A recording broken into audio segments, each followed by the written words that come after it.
All right. Sorry to those of you who tuned in for the live chat. We were having some internet problems, but we're going to record this live and put it out on YouTube as a video so that you can see what Thomas Jefferson has to say. He had a lot to say. He was going off while the internet was buffering. So we're just going to record this.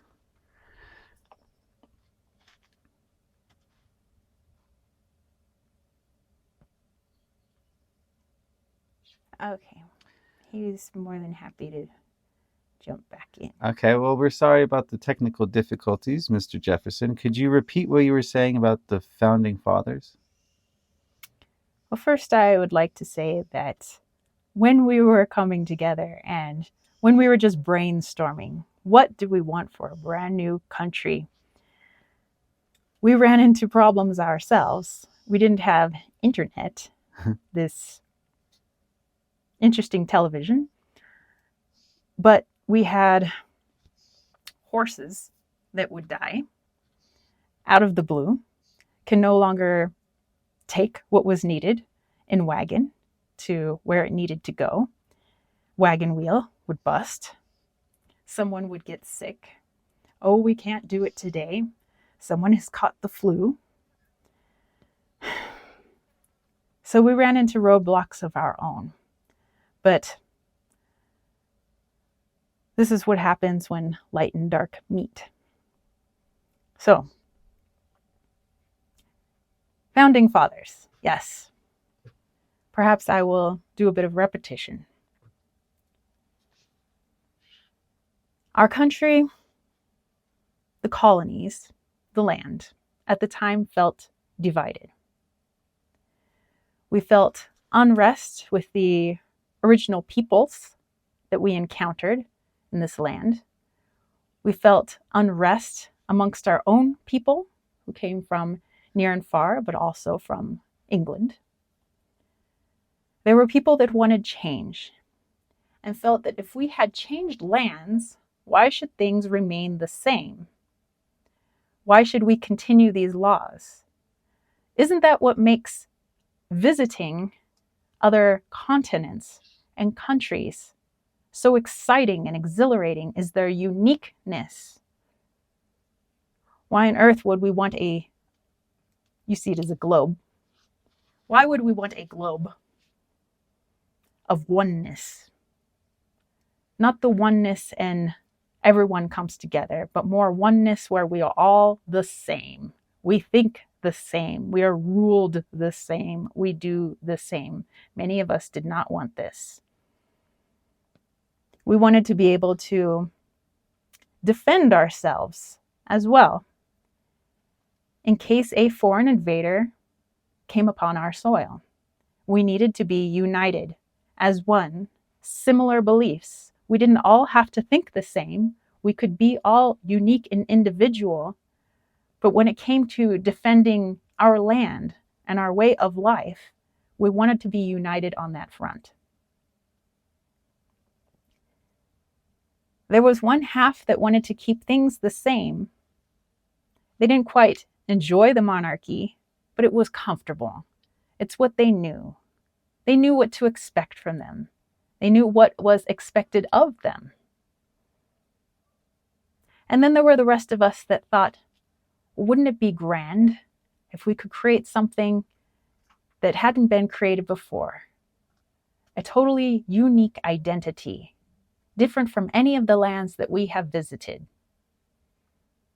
And so in putting something together, constructing something, we had to make sure that there were several different viewpoints, perspectives. We didn't have to agree with one another other than we wanted to be united. We wanted to be free of oppression. We wanted to be able to create our own lives uniquely within laws that we would eventually create. But we wanted a set of rules, kind of like the 10 Commandments in religion. Something that was common sense, that people could abide by. The first and foremost being, we need to be able to speak up when we do not agree with our government. We didn't agree with the monarchy. We did not agree with whatever whim they had at the moment. That now this is law. Oh, now this is law. Oh, you can't do this. You're restricted from doing this. We wanted to be able to shout, to yell, to say, we don't agree. You are wrong. There are more of us than there are of you. And that needed to be the very first amendment. And we were all in agreement with this. What came afterwards was a back and forth. Shadow and light. You might see them as negative polarity and positive polarity, but we wanted to have a mix of them both if we were going to achieve balance, if we were going to have something that would ring true for every person in every colony. The light and dark within each person needed to be able to see the light and dark within that declaration and that Constitution. The Constitution is not a piece of paper. It is not something that we came up with, but rather we said, what is our physical constitution? It is something from our language that we used to utilize in our vocabulary, but not much utilized nowadays. Your physical constitution.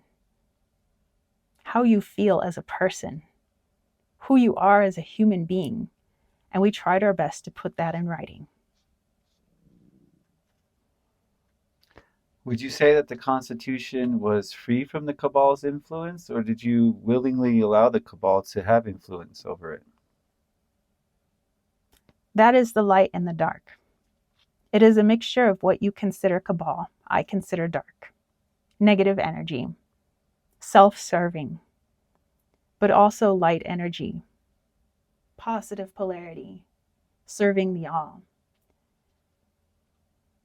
We had a hard time agreeing on whose side we would write this in.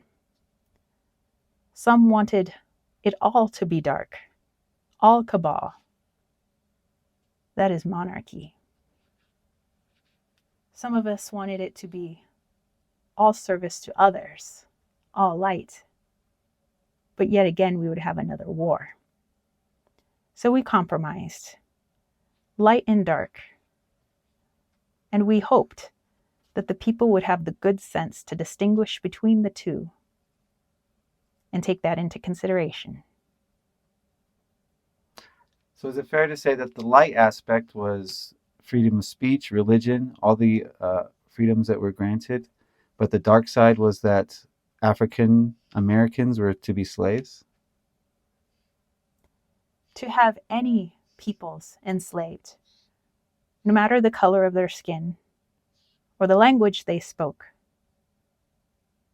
we would consider that to be a negative polarity. That would be Cabal. That was something that we experienced under the rule of England. We felt oppressed.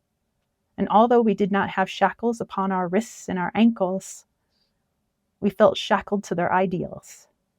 And that's something that we did not want for this new land that we had acquired.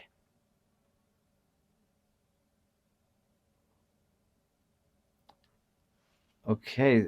Can you talk a bit about the Second Amendment? Because it is under attack right now. Why is it under attack, and what was the spirit of it?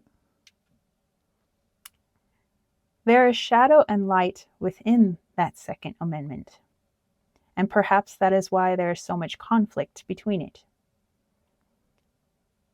The shadow aspect, or the negative polarity aspect, was the inherent belief that there was fear in all of us, that someone would attack your freedoms, someone would come after you, whether it be personally or as a country as a whole, that you would have to rise again. That is the fear that is in the Second Amendment. The light aspect was that you have the right to your own life, to be able to defend yourself against anything, whether it be an attacker or an oppressive government. And if they should take arms against you, you have the right to take arms against them.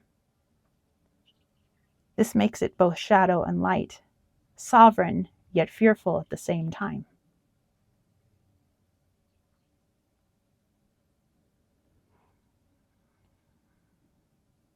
Okay. Um, Obviously, a lot has changed in the last 200 plus years. Can you speak on the direction that this country is going in and how you feel about it? Well, once again, you find yourselves with a monarchy.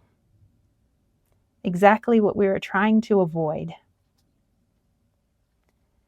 And it doesn't matter if it's a king, a queen, a prime minister, a president, a dictator.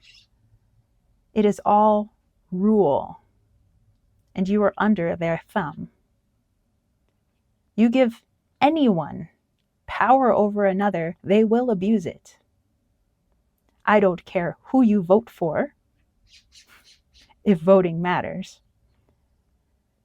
I don't care who you put in charge. You put someone else in charge of your sovereignty, they will take away your sovereignty unless you stand up for yourself. And so you've come to a point once again. Perhaps the name has changed. This is not your king, but he is your president. And there are many that feel these shackles upon their wrists and their ankles. They are feeling like a slave to this system and this government. So once again, you have a people that are wanting change. They want something new. It may look different because you are in modern times with modern technology, and the way you communicate is different, but the energy is exactly the same. So please do not be blinded by this. This is why history books are so heavily regulated, so that you never truly understand your own history. What really happened? And what really happened, I suppose, depends on the person telling the story. But then again, this is why we had so many people come together to sign a Declaration of Independence, to put together a constitution, because it can never be just one point of view. And looking at many of your history books, I see no more than 2 or 3 authors. So again, you are ready for a change. There is a split happening. Perhaps it can be seen in a spiritual sense, but it also could be seen in a physical sense. And there will be people that will be ready to rise up and bear arms against this oppressive government. And there will be people who will rise up against them in defending this government because it feels comfortable. It's what they know. Just like the king, just like the queen. What happens from here is really up to you.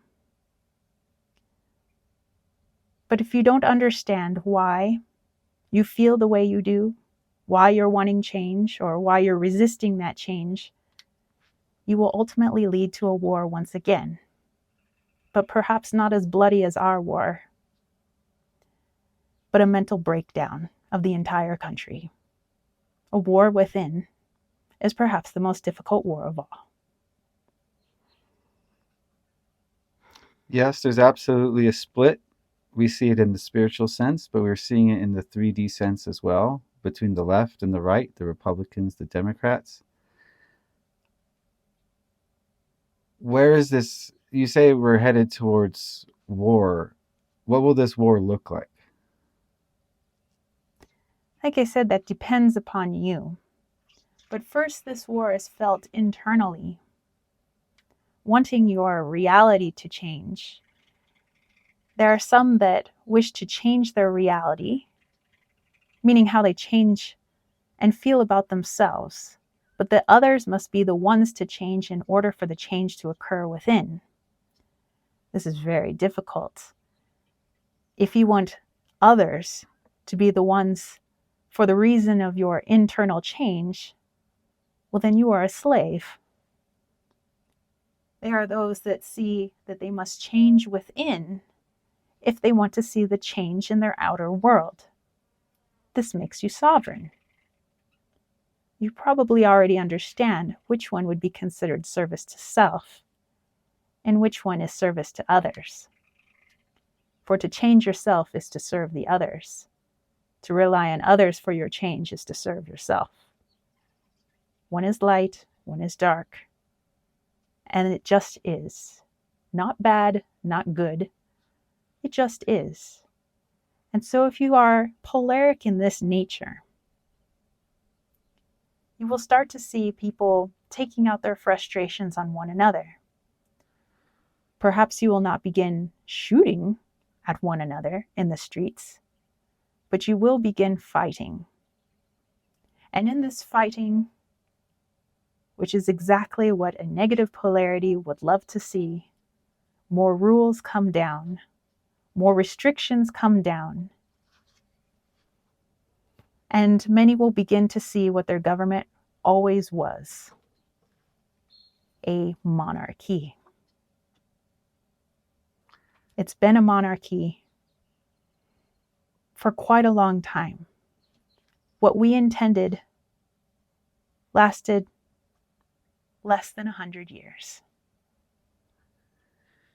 So, from my perspective, the cabal has completely hijacked the Democratic left.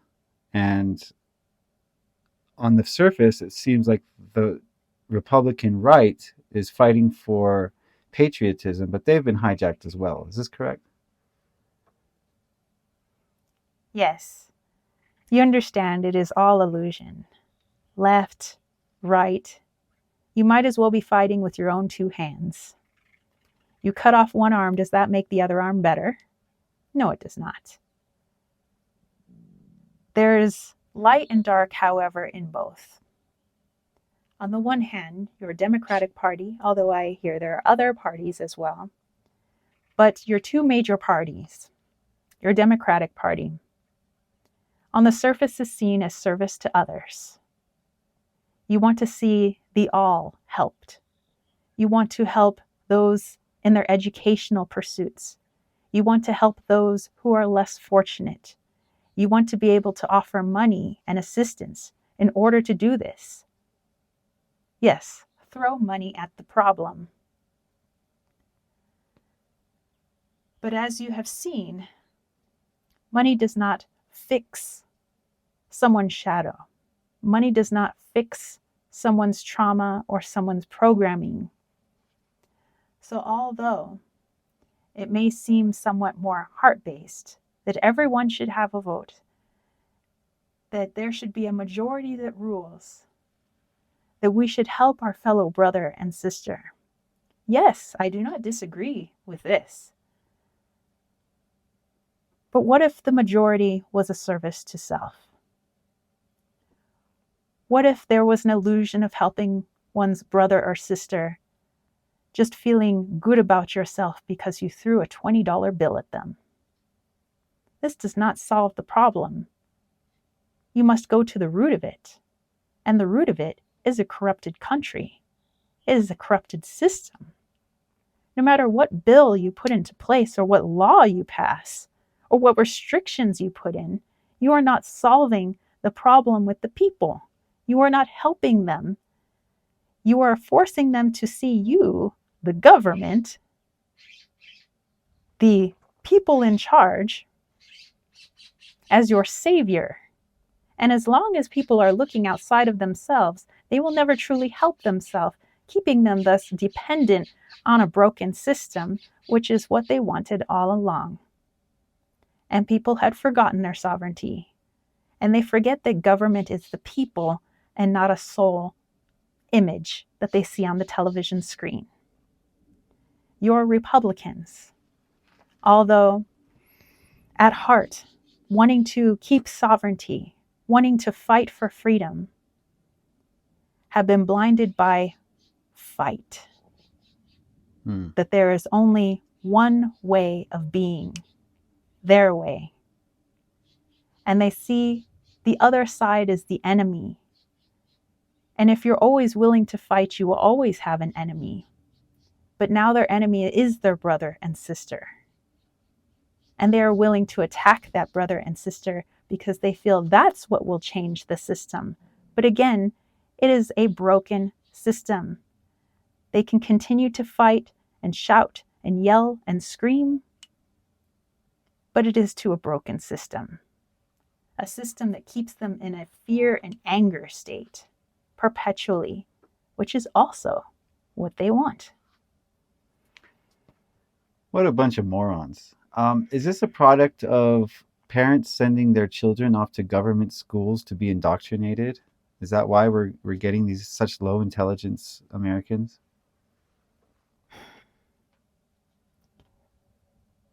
You can never hope to educate a mass group of people if you are going to have one being of thought. So if you have a group of people who all are of a similar mindset, creating what the schools will teach, then you are creating products of that one singular mindset. I do not feel that the education system, whether it be in this country or another, has a beautiful balance of light and dark. Most of it is to continue to keep the students divided so that they grow up to become Republicans or Democrats someday, so that they always see each other as separate. This is why the grading system came in. There was not a grading system before. Before it was the ruler, if you got something wrong or incorrect. But then it became about a grade, and they realized that psychologically speaking, this was far greater than the ruler could ever be. You can beat a child once, and yes, perhaps they'll get the answer, but you give them a grade, and now they have placed all of their worth onto that grade. They start to compare themselves to the grades of others, and they yearn to have whatever letter you wanted to place on it. They yearn to have that approval from their teacher. Give me the A, because that makes me good. That means that I have done something great. I am successful. And you have a lifelong follower. But if you continue to beat them, you might have someone who might question, and perhaps somebody who might not believe your system anymore, and they run away. Your education system is craftily created. I would like to be very clear on this because I feel like most Americans are in the dark. But is it true that the voting system has been rigged for the last 100 years or more?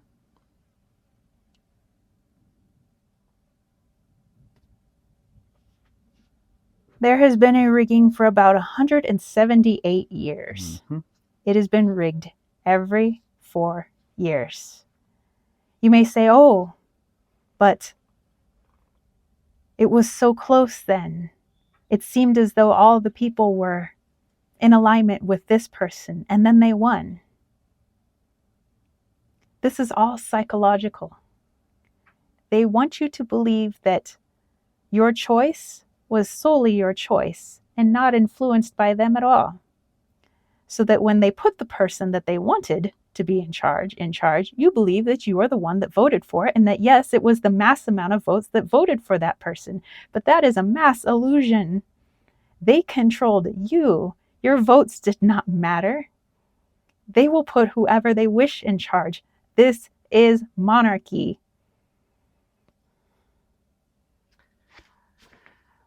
Can you speak about this upcoming election and what their plans are, their hopes are for the country, with who they're going to install as president? Again, it doesn't matter who they put in place. There's always a yes woman or a yes man who'd be willing to do anything to have a life of ease for the rest of their remaining days on this planet. And they don't care about you. They never have. I don't care how beautiful they were or how handsome, what kind words they spoke, or if it felt like they were really for your party, or this person is truly a patriot. These are actors. Maybe you all should stop going to the movies. These are actors on a screen. In fact, you have had people run for office who were actors in Hollywood. We can take it deeper. They're pedo actors, aren't they? Again, when people are given power over another, they will take that power as far as they can. And who are the most innocent and weakest? Children. So this is why pedophilia runs rampant amongst those with power. But in your upcoming election, the plan is hopefully what they want. They want a civil war. They want blood in the streets. They want your Republican right to begin shooting at your Democratic left, to begin firing bullets into the streets. This is what they want. Not that it would happen, but this is what they wish. They want the other side to run in fear, to be able to see the Republican right as the enemy. And then they too would pick up arms to defend themselves. And then the government would have to step in, your brand new president. So this would happen in the next 4 years with the newest election. Your new president would step in, would call for peace between both sides, would call for restrictions and new laws so that no one would take arms against one another ever again. There would be no guns. There would be martial law. All guns would have to be confiscated. People would be given curfews so that they were safe. It is not safe after 10 p.m., so you shouldn't leave your home.